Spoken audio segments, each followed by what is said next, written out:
Welcome to the Mandatory Post-Fight Show. I'm Shantelle Chand, Bryan Fonseca. We're here. We got you covered after the fight. Lots to get into. Obviously, if you like the content, hit that like and subscribe button. Also, make sure to follow us on our social media platforms. We're at TheMandatory TKO. We're also on the audio side, so make sure to leave a rate and review. And there's lots to get into, but it all comes down to Devin Haney winning every round in this one, baby, against the former champion Regis Prograis. And now Devin Haney gets a title at 140 pounds. He's a 2-division champ, killing it, masterclass performance, and he did not miss a beat moving up a weight class. In fact, he looked a lot better. I feel like he looked stronger. He looked big. He showed power. No more talk of these pillow fists, I feel like, because he had stunned Regis a couple of times. But so much to get into, Bryan. Your thoughts on what we just saw? If someone in the comments watching this has the punch stats, please send them my way because for betting purposes. But I thought this was an incredible performance, shutout performance.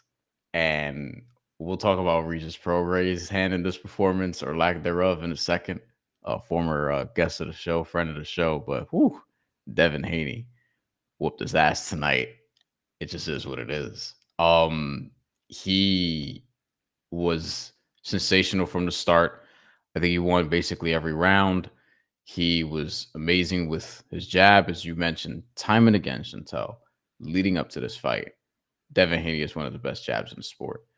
And one of my questions was, how is he going to effectively land that against a southpaw? Well, he did that.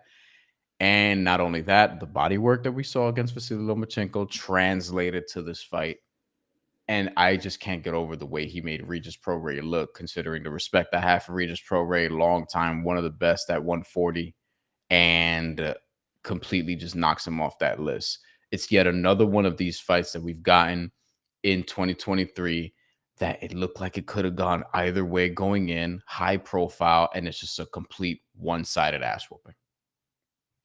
And by the way, please leave your comments. We are going to get to all your comments. So if you got anything to say or mention about this fight, we want to hear from you. But Bryan, you're right. I mean, that was an ass whooping, right? I mean, at one point I was like, is this worse than what we saw what Bud did to Spence? I just saw this tweet from Michael Benson who said Regis Prograis only landed 36 punches on Devin Haney tonight, which, according to Punch Stats, means he broke Edwin De Los Santos' record of landing 40 against Shakur Stevenson for the lowest number of punches landed in a 12-round fight ever recorded by Copybox, which is a dubious list that you don't want to be on. And that Edwin De Los Santos, so Shakur Stevenson fight just happened a couple weeks ago. Not what you would have expected from Regis Prograis, considering the over-under for his punches landed was 115.5. You know, when I go back to this performance and going into it, I picked Prograis to win this one by knockout because I thought he would figure out how to close the gap.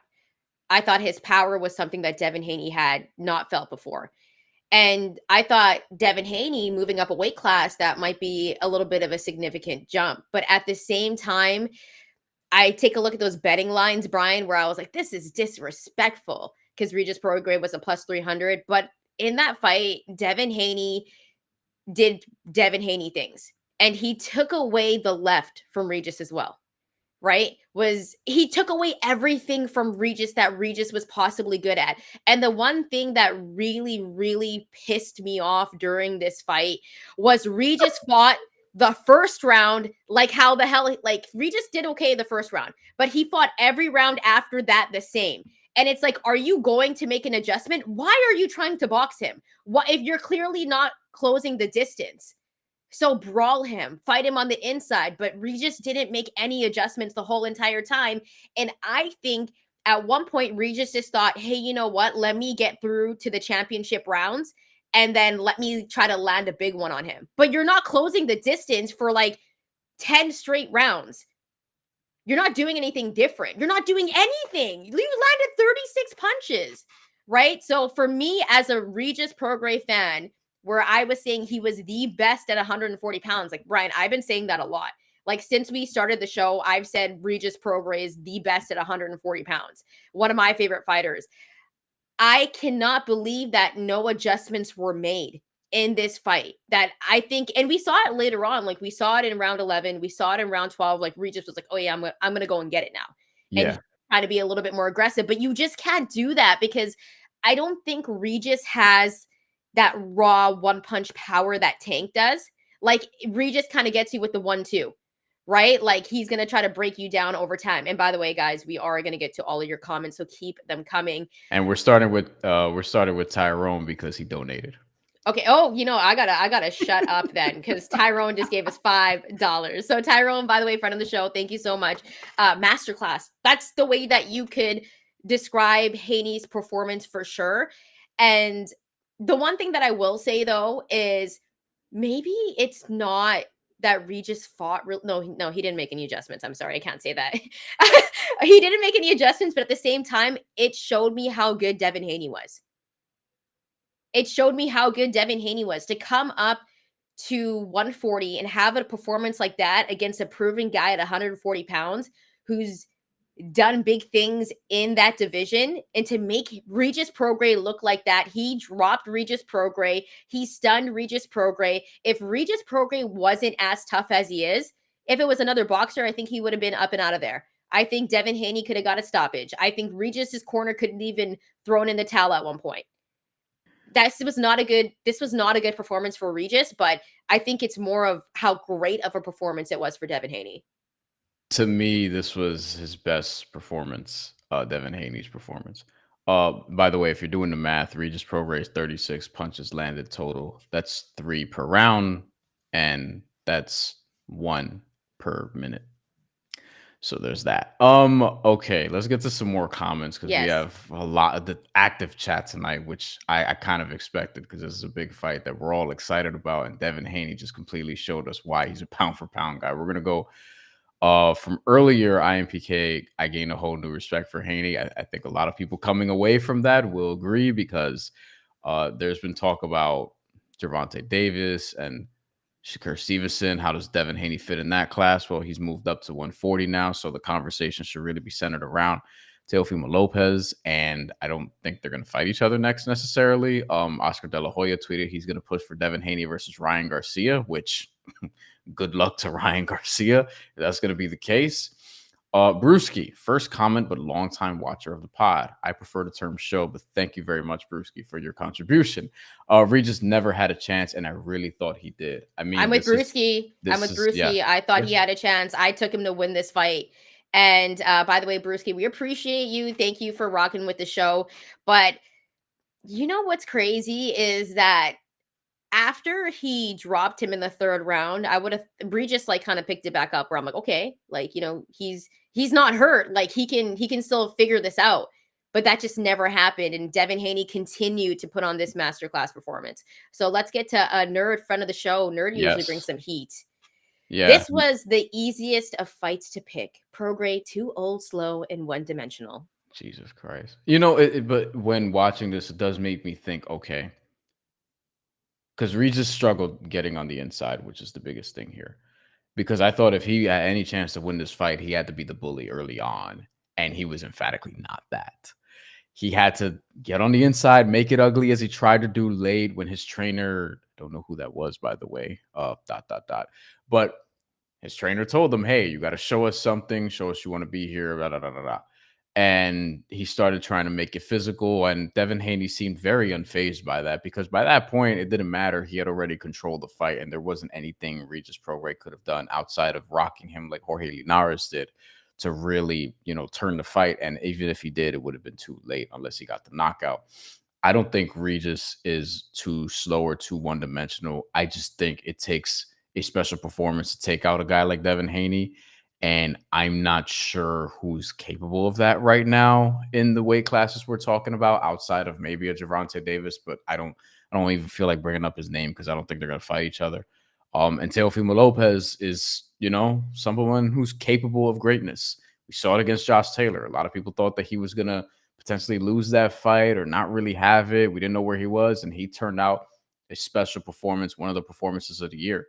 this is a class of 140 right now, and you have Super Matias just sort of lurking in the background, like, all right, who wants to fight me? Teofimo Lopez supposedly sent him an offer, but Subriel's hand is it's like the size of a box, so that's gonna have to wait a little bit longer. Let's see, we have Anthony Beck who says yo, so we'll throw Anthony up on the screen because we always Anthony, thanks for joining us. he also Anthony's says he also says, I love what I saw from Devin Haney put on an absolute masterclass. Masterclass is like, this should be the name of the episode. masterclass. Yeah, it was a masterclass performance. Let's get to Jesus because Jesus is always bringing heat. Regis took a payday.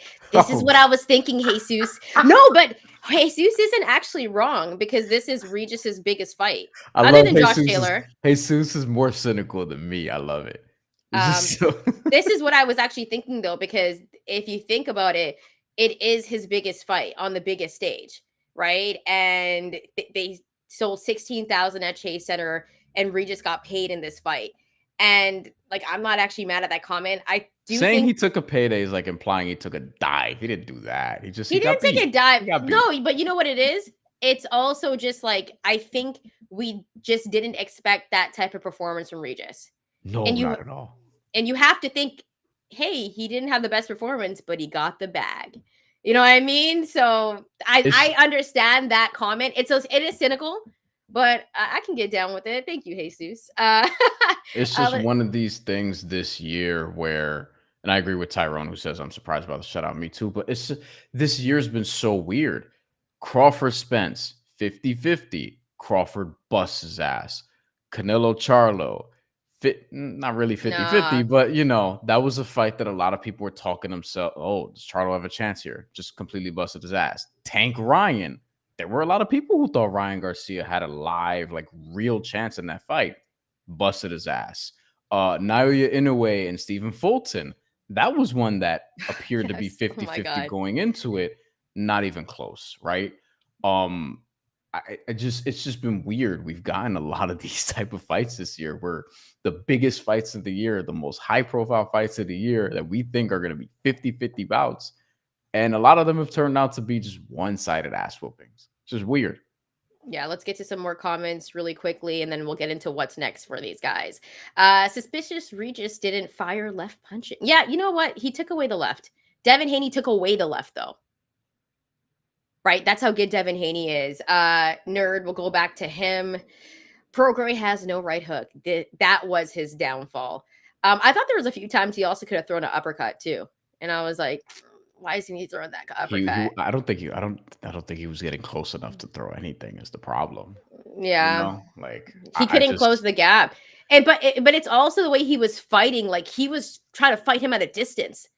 Like, where did I see him at one point during the fight actually try to close the gap and be more aggressive and try to stalk Haney? Like, we didn't really see that till like the 11th and 12th round when he's like, I gotta go and get it. Other than that, he was like, he just couldn't, he couldn't get to him. Astrid sends a sticker and a $5 donation. Appreciate that. TJ Strickland says we need that Tank versus Devin 2024. I mean, I agree, TJ. I'm like Jesus. I'm cynical about this business and this sport and getting us the fights that we absolutely need. But I think Tank would probably pose, outside of I think Teofimo Lopez, the most interesting challenge for Devin Haney at this point. I think Devin Haney versus Shakur is interesting on some levels, but I think y'all would want to see Tank or Teofimo Lopez more than that, because stylistically, that could potentially get really, it would be like, the Spider-Man meme. Just dudes like, all right, you're going to go first or I'm going to go first. You're trying to counter, I'm trying to counter. So. Didn't Ryan beat Haney twice in amateurs? That I don't know. I think Ryan said he beat him twice in the amateurs and Haney won twice. Guys, I could be mistaken, but let's get over to Jay first. Jesus, we'll get back to you because Jesus is going to be bringing the heat all night long. And donations we get to first. We do that. That's why Brian was like, gave me the eyes to shut up really quickly, and I was like, do I keep going or just tell me to shut up? Okay, Jay says, thank you, by the way, Jay, for joining the show. Easiest of fight, but Haney still didn't go for the knockout. Here's the thing. Regis is so tough that I think Haney couldn't knock him out, but he stunned him throughout the fight. Like, if we're talking Haney has no power, he doesn't stun a guy like Regis. So I want to take away the fact that Haney, people say he has pillow fists at this point. He could also be growing into this power. Like, maybe 140 is better for him than 135 because he's not drained. So he has more power. And if he does go up to 147, maybe we're going to see even more power. But what we saw tonight, I don't even care that we didn't get the knockout. Anthony Beck donates $9.99 super chat. Thank you, Anthony. Haney had Prograis rattled tonight. As good as he looked, though, I still say he should stay far the hell away from Gervonta Davis. Listen, Gervonta Davis is better than people think, and also at the same time, I think some people think that he has no flaws. This is weird, right? Like, I think Devin Haney could beat him. I think Gervonta Davis could beat him. Like, I think that's a true 50-50 fight, and I would like to see it. But, you know, the last several times we've said, and not we on the show, but we as like a boxing world have said, oh, this is a 50-50 fight. And just hasn't really been the case. This, I don't know if people were saying it was 50-50 necessarily, but we didn't expect a shutout. We expected it to be close-ish. And, you know, George Kambosos was more competitive against Devin Haney than Regis Prograis was. Which is not something I thought I would say. Yeah, it hurts. It's not something I thought I would say going into it. But like statistically, it's so. Punch stats, judges, scorecards, your eye test. But I also think that like Kambosos and Regis are like two different fighters. You know what I mean? Two different fighters with two different game plans for this fight. Like, we saw Regis's game plan. I don't know what game plan that was, but it wasn't a very good one. Anthony Beck, by the way, thank you so much for donating to the show. Do appreciate you. And I agree with you as well, because I still believe, you know, Tank is the best at 135. Let's also get to another Anthony Beck comment. If you want your comments read for first, you know, donate to the channel, guys. Appreciate you. It's not that he doesn't have flaws. He's just on a different level.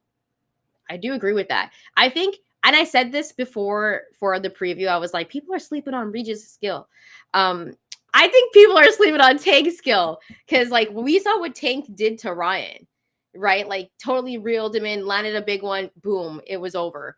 But I think that's why, you know, everybody was just kind of, a lot of people were betting on Ryan in that fight, and Tank was able to get it done. We're gonna go to Jovi. Regis, why you let me down? Like, that's how I feel, Jovi. In all caps, Jovi T. Regis, why you let me down like that? It's Jovi. It's shocking. It's just shocking. Like, it's just Errol Spence, Regis Prograis, Jermell Charlo, Cool Boy Stephen Fulton. There's another mega fight that I'm missing the other side of. We thought it was going to be 50-50, but Ryan Garcia from the Tank fight. It's just such a weird thing that we've experienced this year. I never thought Regis would be in that class. I thought he was going to be more competitive. We didn't see the feints. I thought one of the ways he'd get inside was we'd see some feints, because that's what you want to do. You want Devin Haney to be reactive, but easier said than done. But we didn't see the feints. He did look pretty flat-footed, mechanical. Devin Haney figured him out quickly. And Regis is one of these dudes where, you know, maybe he has some losses in his career. This is a second, but like looking back on it, after he retires, maybe you look back, he has a few losses. You never would have thought any of them would look like this unless he hung around for too long. And it just really is a testament to how good Devin Haney is right now. Just is what it is. Yeah. Jovi also said 36 landed punches is the craziest thing I've ever seen. Let's go back to Anthony. One per minute. Anthony donated to the show. When Tank gets to the 4th or 5th round, that's when he takes you to the next level. It's true. Like, he starts off slow and then he figures you out, and then it's game over. Let's get to Jerry Brown. Jerry, thanks for joining the show. So Haney, Tank will be Bud, Errol in Tank's favor. Ooh, so you think Haney would dominate? That's what he's saying, right? That's what you're saying, right, Jerry? Okay. Jerry, thank you for this. Because if Devin Haney is serious about 147, I mean, I didn't think Devin Haney versus Terrence Crawford is not something I ever thought about until right now. but sign me up. Devin Haney versus Terrence Crawford, if he's serious about actually making the jump to 147, which I don't think he's going to do it right now. I think he'll probably defend at 140, maybe try to get a big fight. He said that he's not in a rush to unify again in that way and become undisputed in another weight class. He wants to just get big names, big fights. Well, who is a bigger name than Terrence Crawford in this sport? But I don't think we get that fight. I think Bud moves to 154. And if we're talking about fights like that, I think we'll get Bud and Canelo before we get that. I think if Haney moves up to 147, fight Boots. I agree with that. That's a very good fight. Hopefully he's a big enough name for Devin Haney to want to, do that. Well, I mean, he just fought Regis, right? Like Regis is one of those guys for casual fans where people are like, I haven't really heard that name, but he's very well known to boxing fans. So I think it's one of those things where he could fight a Boots who is arguably he has a belt now. So the king of, the upcoming king of the welterweight division, because Bud and Spencer are still technically there. I also don't think Terrence Crawford, I know his name has been brought up in the Canelo thing, but I'm not buying it unless it actually happens, because I don't think Canelo Alvarez, he was complaining about they're not going to give me credit for beating Jermell Charlo because he's smaller. So I don't see why he'd fight Terrence Crawford. Terrence Crawford's better than Jermell Charlo. And that's who I think Terrence Crawford should fight next if he's not going to fight Errol Spence again, which he probably is because of the rematch clause. But I'm not sure that I don't buy Canelo Alvarez fighting Terrence Crawford next. Is the point. No, that's a dream fight. But, we're getting a bunch of comments about who Haney should fight next. So let's get into who Devin Haney should fight next and what's next for Devin Haney after putting on this masterclass performance, which is the name of this episode, masterclass, because of what Devin Haney did. Bryan, after that shutout performance against a proven champ at 140 pounds, a guy that was doing it big at 140 for a very, very long time, Regis Prograis. After a performance like that, what is next for Devin Haney? We said that the winner of this fight could probably do whatever they want. And I think Devin Haney is going to continue to pursue big names and big fights and big money fights, and he has the right to do that. To me, the most interesting fight is Devin Haney versus Teofimo Lopez. Can you make that come together promotionally? Sure. They can figure it out. I think the money will be there, will absolutely be there. Devin Haney, did well in terms of attendance in the Bay Area at the Chase Center. And I think that while Tank was mocking, tickets are available only for this much, whatever, that's good for Devin Haney to do that, because let's be honest, not a lot of boxers are nearly selling out basketball arenas, at least in the United States. And for him to have a homecoming fight as technically the B-side and it do well like that, that's great for Devin Haney. It also leads to conversations about how big can this get. Teofimo Lopez is the big one for me. I think Ryan Garcia is a sneaky, interesting one. I don't think anyone realistically who really understands boxing is picking Ryan Garcia to win that fight. But the buildup will be interesting. The money will be there. Oscar De La Hoya is already pushing for it on X, Twitter, whatever. And I think that Devin Haney, versus Ryan Garcia would be less risky than fighting Teofimo Lopez, is what I would say. Those are the first two names I've really thought about in terms of realistic scenarios if he's going to stay at 140. Josh Taylor has also called out Devin Haney. Not as interested in that because of how Teofimo Lopez whooped him. But I would watch that fight. I just think Devin Haney would win that one going away as well. Devin Haney definitely beats Josh Taylor. I think when we take a look at 140 and we take a look at Devin Haney, he's talked about moving up to 147. But if we just focus on 140, I think obviously the money fight where I think he would make the most bank would be Ryan Garcia. And that is a fight where these two have gone back and forth. I believe Ryan Garcia beat Haney 2 times in the amateurs. Don't quote me on that, but I know that he does have a win against Devin in the amateurs. So that's interesting. Obviously, they do have a history. But the most interesting fight to make at 140 is Devin Haney and Teofimo Lopez. Because that is a fight not only for casual fans, but I think that's also a very great fight for boxing nerds, because depending on what Teofimo Lopez we get, and Teofimo Lopez right now seems focused. He seems like he's in a very good place. To fight Devin Haney after this performance, that fight is absolutely massive. And I even think that's pay-per-view worthy. Was this fight pay-per-view worthy tonight? I don't think so, to be honest with you. But No. going into this fight as like a boxing nerd, I was like, I can see why, but I don't think casual fans were kind of really digging it. As for Tank and Devin Haney, I don't think that fight gets made because Tank is not going to move back up to 140. He fought Mario Barrios at 140, never went back at 140. So that's just a fight I just don't think happens. Maybe possibly later on in the future we get Shakur and Devin. I don't know how interesting of a fight that would be, but it's It gonna would either definitely have be to a be chess match. It would definitely be that. it's gonna have to either be Ryan Garcia, and I think that fight does get made because I think Devin would get a bag, and as would Ryan. Like that fight would transcend more than just boxing fans. It would be great on social media. Both those guys know how to talk, and I think it would be great for both of their careers. But the more interesting fight is him and Teofimo Lopez. I don't know if that fight gets made because who is the A side in that fight? They're going to be arguing about that Oh. forever.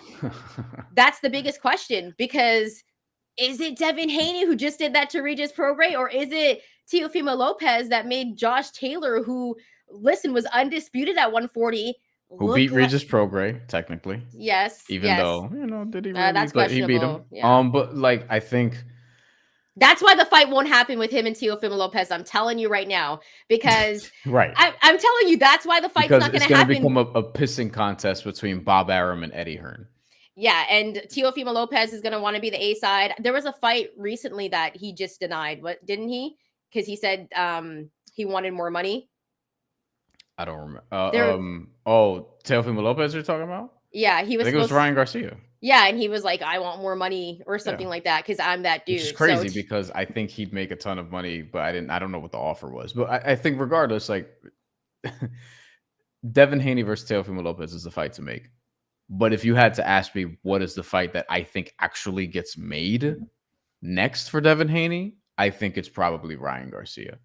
okay, and That's where I'm at. let's go to the comments. I think this is a fight that doesn't get made, Larry, because this guy's too well, not that one. We're both clicking at the same time. Sorry. I didn't click anything. Okay, maybe it's just me and my fingers here. We'll get to you too, Shook. Show. Still We'll shook. get to you too. Larry Lopez says Haney should unify with Teo or Matias.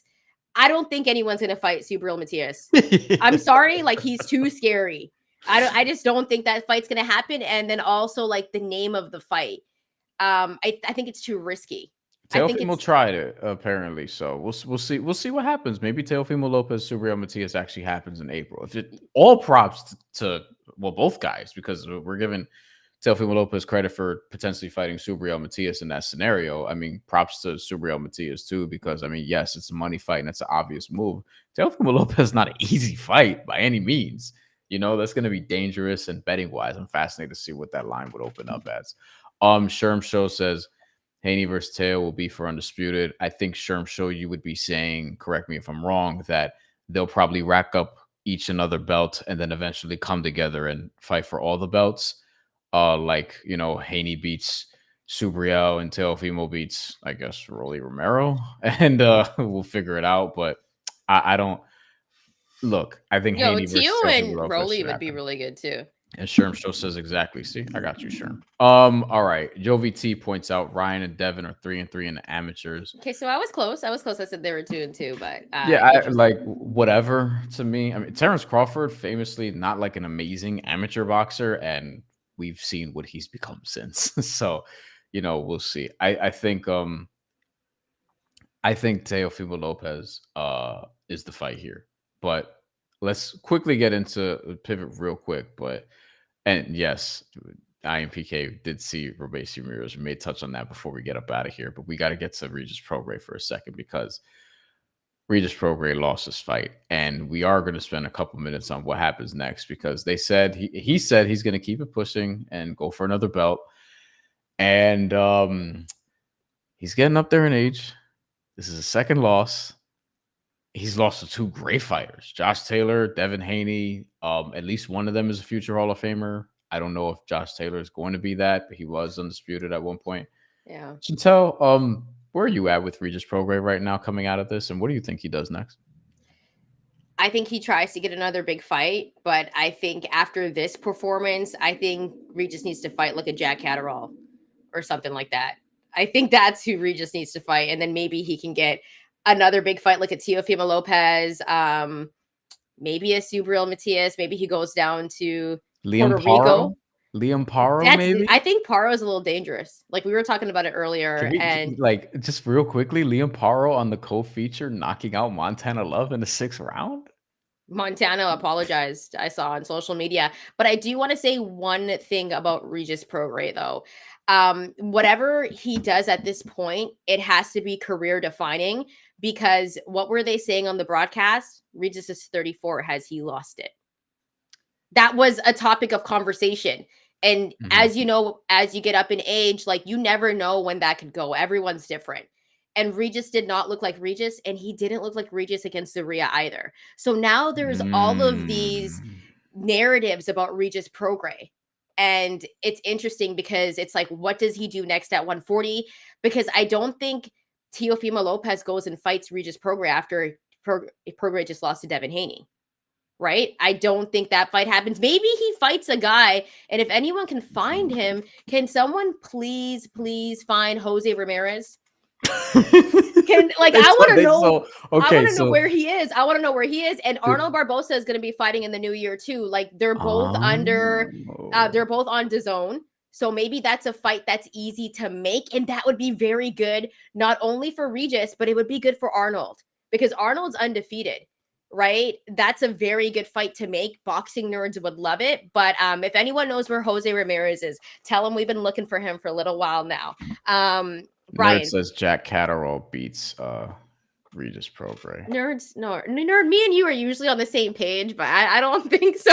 Yeah, I'm not going that far with Jack Catterall yet, but who knows? Look, I think Arnold Barbosa is an interesting name to throw in here at the 140 class because he has not made his Golden Boy debut yet. I believe they announced that it's supposed to be next month. Don't know who the opponent is. We'll find out together. But Arnold Barbosa is an interesting wrinkle to throw in here because I think he's a candidate to fight Ryan Garcia next if Ryan Garcia isn't immediately shoved into Devin Haney world.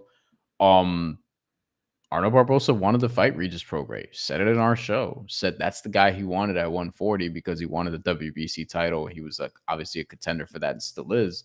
Not sure how much he's going to want that fight now, but that's a money fight for both guys. And it's an important fight for both guys. Regis, if you want to remain championship level and actually get a title shot, beating Arnold Barbosa, who's still undefeated, would help. And Arnold Barbosa, you want to get a title shot and finally fight for a world title, beating Regis Prograis is the way to get there. I think it's the perfect fight to make for both guys. Following Arnold Barbosa's performance, I believe in January. So maybe this could be in the spring or something along those lines, or the summer, because it takes a while for these things to come together in the sport. But I think that's sort of something that I would look forward to if it were to happen. I think that's a good fight for Regis. I think Liam Paro, who Regis was supposed to fight before, he needed to be replaced by Danielito Zorrilla. I think that's an interesting fight. And Liam Paro looked pretty good tonight against Montana Love and stopped them. So 140 is a great weight class. I actually hope Devin Haney sticks around at 140 for a while because there are a lot of interesting guys and a lot of fights for him to make, even money fights as well. Let's get to a couple more comments. I do want to talk about the top rank card a little bit. We will before we get out of here. Tyrone points out the top rank had plenty KOs tonight. Yes. Sanders Zayas, Richard Torres, Bruce Carrington. Interesting card. Jay says Andy Cruz is art. He's amazing. Andy Cruz is Big fan of Andy Cruz. That was something. We got a lot of great performances in boxing tonight. Jesus. Devin Haney, Andy Cruz, Ebony Bridges lost to Mio Yoshida. Cannot believe that though. What? I Lou was DiBella's fighter, by the way, Mio Yeah. Yoshida, who represents New York nowadays. Anthony Beck brings us back on topic. I'm still trying to figure out who the hell is brave enough to fight Matias. I mean, allegedly Teofimo Lopez. Yeah, I think Tio would do it, but it has to be a payday for Tio at this point. Like he's being a businessman at the same time. Any final thoughts before we move on to the other fights? Because I think we're ready because everyone's talking about the other fights. Yeah. Let's get to the top rank card. Robeisy Ramirez lost by decision and is no longer a champion. Lost by majority decision, was knocked down in the last round of the fight. And he scored a knockdown earlier. My eyes were darting back and forth. I was like, I had one eye on one fight, one eye on the other. If I'm being honest, I have 1.5 eyes on the Regis Prograis Devin Haney fight, probably half an eye on the Robeisy Ramirez fight. But Robeisy Ramirez scored a knockdown early on, as Astrid points out in the comments, which I'm going to put up here. And then in round 12, just got dropped and loses his title. And we all of a sudden have a new scary champion at featherweight in Rafael Espinoza, who is undefeated, who is Mexican, and who is Love 6'1" and 126 pounds. It's crazy. Yo, that's crazy. He is the Victor Wembanyama of the featherweight division. This is one of these losses for Ramirez where I'm just like, he was headlining this fight, this card.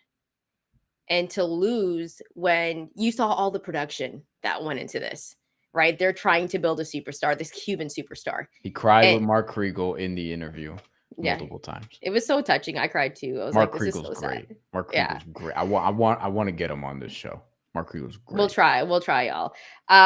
Okay, let's get to Jay. This is kind of a good comment. I don't see how Inoue beats Espinoza. He is too tall. Oh, damn, we're going there already? Inoue has to move up first, and he's got his hands full with Marlon Tapalas. He'll probably beat him, for being honest. But he has his hands full with that fight first. But I think Rafael Espinoza, he got knocked down. It looked like Robeisy was going to finish him. Rafael Espinoza was kind of saved by the bell, battled back. And the featherweight division is very interesting right now. I think Robeisy Ramirez, I mean, he lost his debut and lost this fight. I wonder where his career sort of goes from this point forward because, you know, I think they still try to push him because he does have star power, right? You look at the crowd, like they love him. Yeah. They love Robeisy. So it's like, I think they still try to push him. But I don't know. He has to have a good performance next, like a very convincing performance. They're gonna feed Isaac Dogbait to him. It's gonna make me sad. So you have Fernando Lopez was a fight coming up that was just announced. Mauricio Lara, Ray Vargas, Brandon Figueroa, who you're very high on as well. Yeah, like you know, I do like you were. No, I mean, I don't know. Okay, never mind.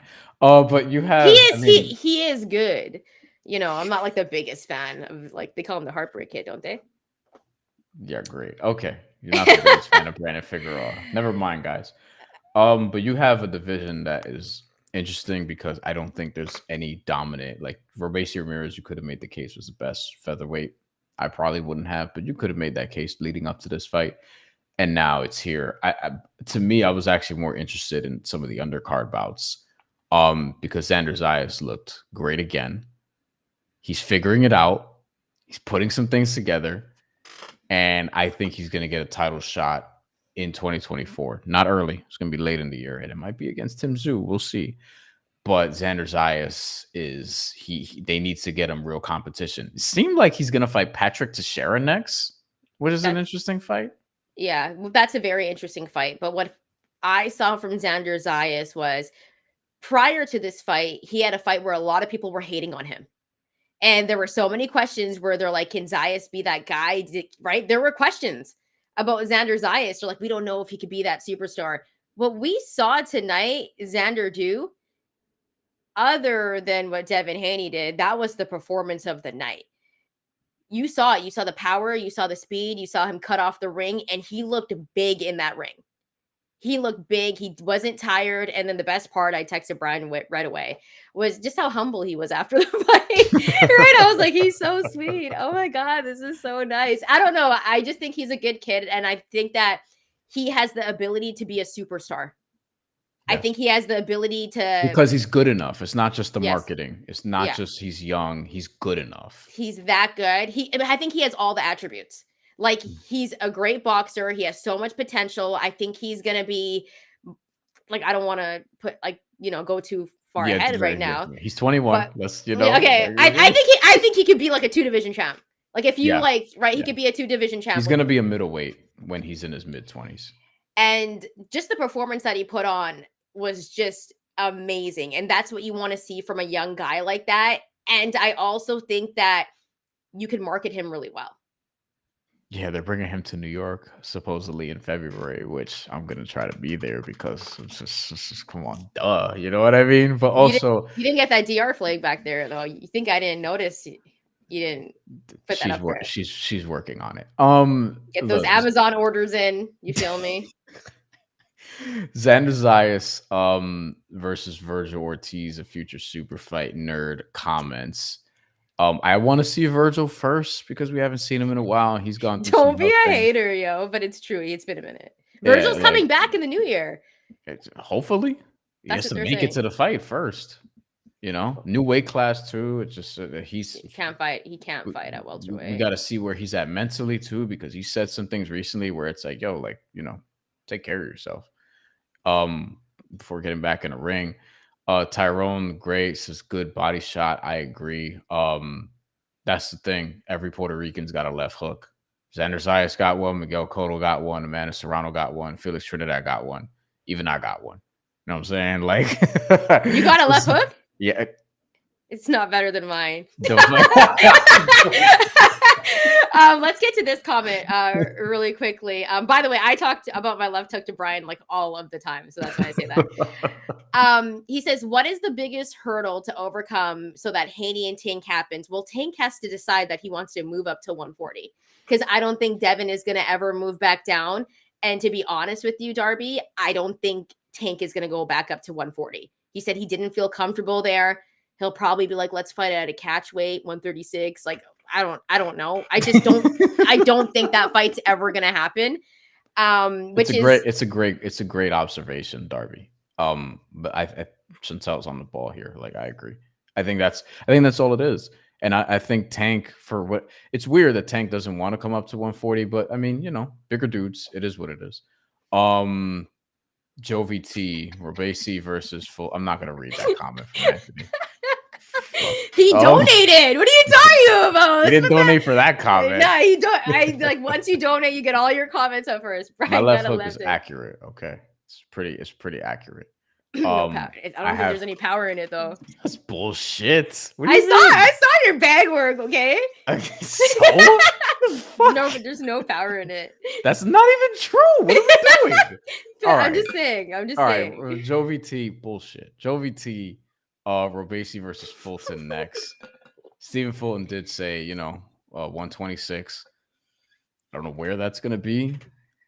Robesi versus Fulton is a fight that I would be interested in. Robesi isn't going to win that fight. I'll tell you that much. No, it ain't happening. And especially because Cool Boy Steph coming off that loss against Inoue, like he's going to have a crazy performance because people are doubting him as well. Maybe. Or the dude just figuring him out. I think we just got the cosign for Bryan's left hook over here. Astrid, who also donated to the channel. We had to go to her comment. All right, let's get. I see if I missed any comments here. I do want to say, guys, thank you so much for rocking with us tonight. We've been here for more than 40 minutes, so we do appreciate you coming on after the show. Remember to follow us on our social media. We're at TheMandatory TKO. Also, hit that like and subscribe button. Bryan, before we get up and out of here, is there any final comments that you have? IMPK, that is awful alias. I don't have one. This is just not great. I don't like it. What do you think it means though? Like, does it mean that you got so much power that you put people to sleep, or does it mean that you're like, or does it mean like you're like bedtime because you got pillows in your fists? No. Let us know, IMPK13. I want to know. Admittedly, look, I will tell you this. I would not be like, I'm not a devastating power puncher, no. But I'm not fucking pillow fisted either. You know what I mean? You know Like, what? You have a left hook to the body. That's what you have. yes, that's what I'm Okay. talking about. Okay. Yeah, Okay. but I'm a Okay. body I agree with puncher. that. I'm a body Yeah. I puncher agree. because I'm short. You know what I mean? Like that's what I can get to. Yeah. I mean, I'm a bot. I mean, I want to take people's souls. You know what I'm saying? yeah. I mean, I'm short, but I still, I wouldn't say See, I'm just Asher a body knows. puncher. Asher knows. It's about technique. Wonder why she would know that. IMPK says it was a play on Devin the Dream. I forget his nickname is a Dream. Also, like when Jamal Charlo, I think it was. Like them two dudes have nicknames. One of them is Hitman, and I'm like, I've never like. There are some nicknames I just don't refer to the boxer as, but it is what it is. Final thoughts before we get out of here. I just want to say thank you to everybody once again for rocking with us tonight. There is not going to be a live next weekend, but we will talk about this week Bam Rodriguez and Sonny Edwards. That's going to be an interesting fight. I can't wait. You know how big I am on Bam, so I'm excited for that fight. In terms of guys who can be a star, Bam is up there. I just feel like he'd be a bigger star if he wasn't on the zone. But that's neither here nor there. And Sonny Edwards is really good too. And also Jake Paul is fighting this week, which I know I'm going to talk about for at least one of my jobs. We may talk about it here. He's fighting an actual boxer, Andre August. But the week after, Christmas week, expect two lives, two post-fight shows, maybe a third live before that, betting-wise. But two lives post-fight shows because you got the heavyweights with Deontay Wilder, Anthony Joshua, who are not actually fighting each other, but they're on the same card. You also have Naoya Inoue, who on Boxing Day, the morning after Christmas, where a lot of people are going to be hungover, is going to defend his titles against Marlon Tapales. And that's going to be a hell of a fight to end the year. And we're also planning some other year-end content. We're having an award show, and I'm trying to get Bryan to wear a tie for anyone I'm like trying to convince him, like, you need to wear one. Like, I will wear a dress. Like, we'll have it like a real award show. And Someone in nah. someone in the chat will try to help make that vision come true. I'm sure about it. By the way, we would like your votes for this. Would we like to go with Bryan Bedtime Fonseca, Bryan the Mandatory Fonseca, or my boy Anthony Beck here, Bryan the Hook Fonseca? Leave your comments, guys. Leave your votes. I personally like Bryan Bedtime Fonseca, but I am PK13 hasn't. I haven't posted a video of myself boxing in a while. I got to do that because I've made some improvements. And I value defense very, very much. So. Hey, I wanted to ask a question. What's that drink that's kind of like coffee-ish during Christmas time that Dominican people drink a lot? That's really, really good. What drink is that? What are you talking about? Not coquito. Yeah, that's alcohol. Yeah, that's what I'm talking about. That's a drink. Oh, Puerto Ricans drink that. What do you mean? Okay. I mean, they do too, but like, yeah, that's ours. Okay, well, I'm sorry. Okay, that's both of your guys's. I'm just saying. Yeah, that thing's dope. Maybe we should have some of those.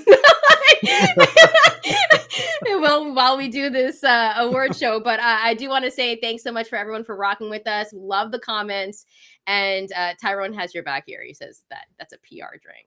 I thought it was both. Well, okay. Asher says it's both. Yeah, but it's more of a PR drink. See, she knows. Okay, anyways, I was wrong on that. So I'll say both. I'll say both. But nonetheless, thanks so much for rocking with us. No promises on the tie, guys. But I'll wear at least a blazer. I'm working on it, guys. I'm working on it. Thanks so much for rocking with us tonight. If you like the show, hit that like, subscribe button, follow us at TheMandatory TKO. Thank you for everyone that donated tonight to the channel. And if Shantelle wears a dress, you got to clean up nice with this. It's true. If I wear a dress, you have to wear a nice suit and tie. And if you go on Bryan's Instagram, there's a picture of him in a suit and tie. So it is possible. I got to post more from my brother's wedding. Yeah, I had suspenders, you know what I'm saying? And I became a suspenders guy that week. And also had a tie, which I got rid of immediately during the dancing portion, whatever. Are you that guy that like takes off the tie on the dance floor? It was gone. The suspenders were on. The tie dancing was out. All night. The tie was gone. Absolutely gone. All right. Well, I think it's time for us to get up and out of here. It's late there on the East Coast, and Bryan is talking about. I don't know. I have no idea. I begin work again in 11 hours. One of my other jobs. So All right. Well, congrats to everyone that won their bets tonight. I did not. I did not make a safe bet because I took Regis, and I'm never betting against Devin Haney again. Bryan, final thoughts. I'll let you have the last words. Devin Haney was in a couple of my parlays. We got that. And I hope that he fights I hope that he fights Teofimo Lopez next. I'm expecting Ryan Garcia next. I will gladly accept that if that's the case. And I would even take it if it's Arno Barbosa, though. I think Arno Barbosa's got to make his debut with Golden Boy first. But a lot of interesting options, and I'm not counting out Regis as a real threat at 140. I wonder how he gets sort of how his matchmaking goes from here on out. But I'm not counting him out to potentially getting another title shot in 2024 later in the year.